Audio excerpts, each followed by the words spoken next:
वंदे मातरम, आप देख रहे हैं नेटवर्क 10 और मैं हूं आपके साथ पूजा अग्रवाल।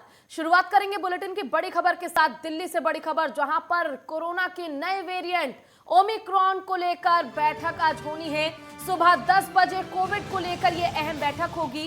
केंद्र स्वास्थ्य मंत्री की अध्यक्षता में ये बैठक होनी है। और जिस तरह लगातार कोरोना के नए वेरिएंट सामने आ रहे थे, इसी बीच ओमिक्रॉन ने भी दस्तक दे दी है।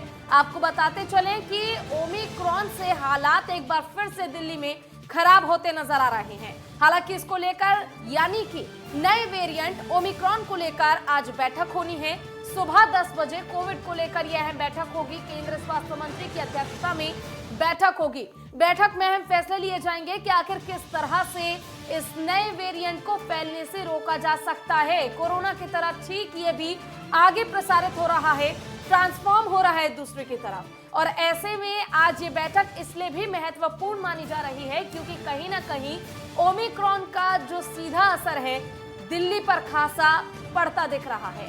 हालांकि न केवल दिल्ली बल्कि देश के कई ऐसे राज्य हैं, चाहे फिर बात करें केरल की, चाहे अलग अलग राज्यों की बात की जाए, केरल से लेकर दिल्ली तक हालात काफी ज्यादा खराब होते नजर आ रहे हैं। और इसी बीच आज दिल्ली में किस तरह स्थिति को ठीक की जाए, इसको लेकर बैठक होनी है। केंद्र स्वास्थ्य मंत्री की अध्यक्षता में यह बैठक होनी है।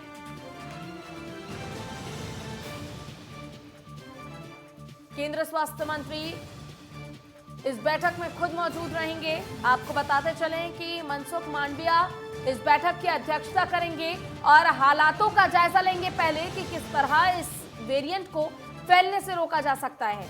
हालांकि अब तक जितने भी वेरिएंट कोरोना के बाद सामने आए हैं, उनमें सबसे ज्यादा खतरनाक इस वेरिएंट को इसलिए माना जा रहा है क्योंकि ओमिक्रॉन लगातार लोगों को अपने चपेट में ले रहा है, अपने जद में ले रहा है। और ठीक मामले वैसे ही बढ़ते जा रहे हैं जैसे कि कोरोना की पहली लहर और दूसरी लहर में बढ़ते हुए देखने को मिली थी। आज 10 बजे ये बैठक होनी है। बैठक में फैसला लिया जाएगा कि किस तरह से ओमिक्रॉन को बढ़ने से रोका जा सकता है और किस तरह लोगों को ठीक उपचार दिया जाए।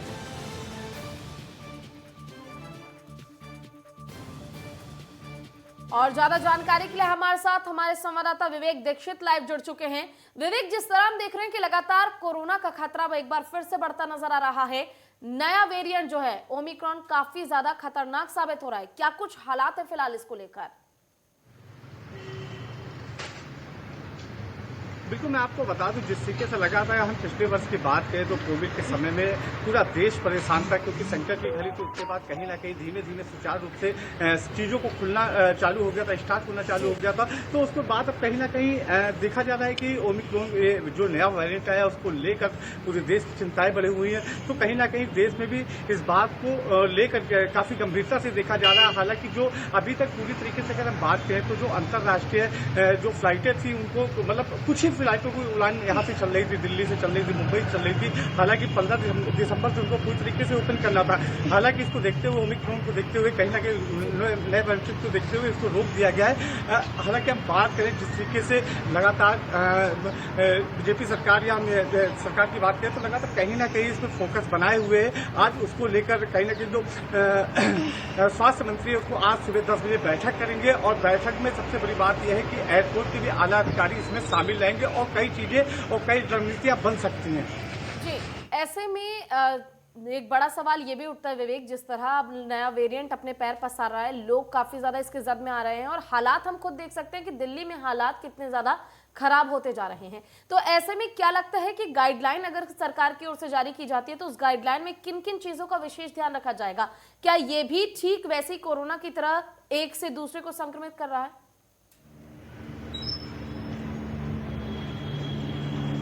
बिल्कुल, मैं आपको बता दूं, जिस तरीके से अगर हम बात करें अंतर्राष्ट्रीय जो उड़ान थी, जो बाहर के लोग यहाँ पर आ रहे हैं तो उनको लगातार कहीं ना कहीं उनकी टेस्टिंग की जा रही है। तो जो फोकस है, सबसे बड़ी बात यह है कि जो अंतर्राष्ट्रीय हवाई अड्डे अगर हम बात करें दिल्ली के या फिर मुंबई की, तो वहाँ पर इनका जो जांच की जा रही है, इनकी जांच सैंपल लिया जा रहा है। उसके बाद कहीं ना कहीं अगर जो इसमें पाए जा रहे हैं ओमिक्रॉन के जो संक्रमण पाए जा रहे हैं या फिर कोविड के संक्रमण पाए जा रहे हैं तो उनको क्वारंटाइन भी किया जा रहा है। हालांकि सबसे बड़ी बात यह है कि इस बात की चर्चा सबसे पहले की जाएगी क्योंकि कोविड को देखते हुए कहीं ना कहीं जो पहले भी गाइडलाइन जो जारी की गई थी कि मास्क लगाना जरूरी है, सैनिटाइजर करना जरूरी है, 2 गज की दूरी रखना जरूरी है, तो कहीं ना कहीं उसको देखते हुए सबसे पहला फोकस रखा जाएगा। बिल्कुल विवेक, ऐसे में आपसे ये भी जानना चाहेंगे, जिस तरह हमने देखा कि कोरोना की पहली लहर या फिर दूसरी लहर की बात की जाए तो हम देख रहे थे कि लोगों को सांस लेने में दिक्कत हो रही थी। हालांकि इस बार स्वास्थ्य विभाग से की तरफ से पूरी तैयारियां तो की गई हैं, लेकिन आखिर इससे कैसे बचा जाए, लोग कैसे सावधान रह सकते हैं और कैसे लोग ये समझे कि वो जो नया वेरिएंट है ओमिक्रॉन, इसकी चपेट में आ रहे हैं। बिल्कुल, मैं आपको बता दूं जो नया वेरिएंट ओमिक्रॉन आया है उसको देखते हुए कहीं ना कहीं पूरे देश की चिंताएं बनी हुई है। सरकार भी लगातार इस पे कहीं ना कहीं जो इनके अगर वर्चुअल हम मीटिंग की बात करें या फिर हम वीडियो कॉन्फ्रेंसिंग की बात करें तो सारे आला अधिकारी कहीं ना कहीं उसको लेकर चिंतित है। और सबसे बड़ी बात यह है कि यूपी के चुनाव की अगर बात करें तो इंडिया में कई जगह चुनाव है, 5 राज्यों में चुनाव है, तो उसको देखते हुए कहीं ना कहीं एक बार नई रणनीति फिर से तय की जाएगी। कोविड को देखते हुए कोविड की जो नई गाइडलाइन होगी उनको जारी किया जाएगा, तो उसी को लेकर आज 10 बजे मीटिंग होनी है। तो इसे सबसे बड़ी बात यह है कि जिस तरीके से लगातार जो बाहर से लोग आ रहे हैं, बिल्कुल विवेक, एक तरफ ओमिक्रॉन और दूसरी तरफ आज ये बैठक काफी महत्वपूर्ण होने वाली है और कहीं ना कहीं देखने वाली बात होगी कि बैठक में क्या कुछ निर्णय लिया जाता है। आपका बहुत बहुत शुक्रिया तमाम जानकारी के लिए। और देश में कोरोना वायरस के नए वेरिएंट यानी कि ओमिक्रॉन का खौफ नजर आने लगा है।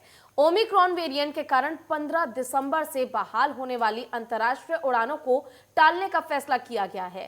फ्लाइट्स अगले आदेश तक के लिए स्थगित रहेंगी। रिपोर्ट में देखिए।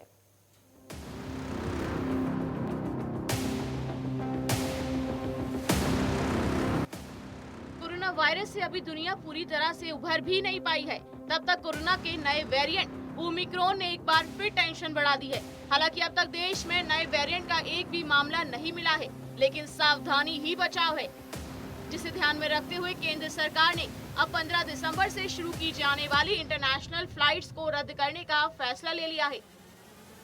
बता दें कि अपने इस फैसले के लिए सरकार को लगातार आलोचनाओं का सामना करना पड़ रहा था। दिल्ली के मुख्यमंत्री अरविंद केजरीवाल भी बार बार पीएम नरेंद्र मोदी से फ्लाइट्स को रद्द करने की मांग कर रहे थे। इस बारे में जानकारी देते हुए डीजीसीए ने बताया कि फिलहाल अंतर्राष्ट्रीय विमान सेवाओं पर रोक जारी रहेगी। बता दें कि भारत आने जाने वाली सभी अंतर्राष्ट्रीय उड़ानें कोविड-19 महामारी के कारण 23 मार्च 2020 से ही बंद है। हालांकि पिछले साल जुलाई से करीब 28 देशों के साथ हुए एयर बबल समझौते के तहत विशेष अंतर्राष्ट्रीय यात्री उड़ानें संचालित की जा रही हैं। बता दें कि डीजीसीए की ओर से कहा गया है कि वाणिज्यिक अंतर्राष्ट्रीय उड़ानों को फिर से शुरू करने पर निर्णय केवल तभी लिया जाएगा जब सरकार मौजूदा महामारी की स्थिति के बीच ऐसा करने के लिए अपेक्षाकृत सुरक्षित स्थिति पाएगी। कोरोना वायरस के ओमिक्रॉन वेरिएंट ने पूरी दुनिया में एक नया डर पैदा कर दिया है। WHO ने इस वेरिएंट को वेरिएंट ऑफ कंसर्न करार दिया है और सभी देशों से सतर्क रहने को कहा है। इसी के चलते भारत भी कई तरह के कदम उठा चुका है। बता दें कि केंद्र सरकार ने एट रिस्क देशों की लिस्ट भी जारी की है। इस लिस्ट में यूरोपीय देशों ब्रिटेन, दक्षिण अफ्रीका, ब्राजील, बोत्सवाना, चीन, Mauritius, New Zealand, Zimbabwe, Singapore, Hong Kong और इजराइल को शामिल किया गया है। इन देशों से भारत आने वाले नागरिकों की हर दूसरे, चौथे और 7वें दिन RT-PCR जांच की जाएगी। अगर कोई भी नागरिक पॉजिटिव आता है तो उसे अस्पताल भेजा जाएगा। वही नेगेटिव यात्रियों को 7 दिन होम क्वारंटाइन रहना होगा। Desk report, network 10। चलिए रुकेंगे छोटे से ब्रेक के लिए। ब्रेक के बाद फिर रुक करेंगे खबरों की ओर।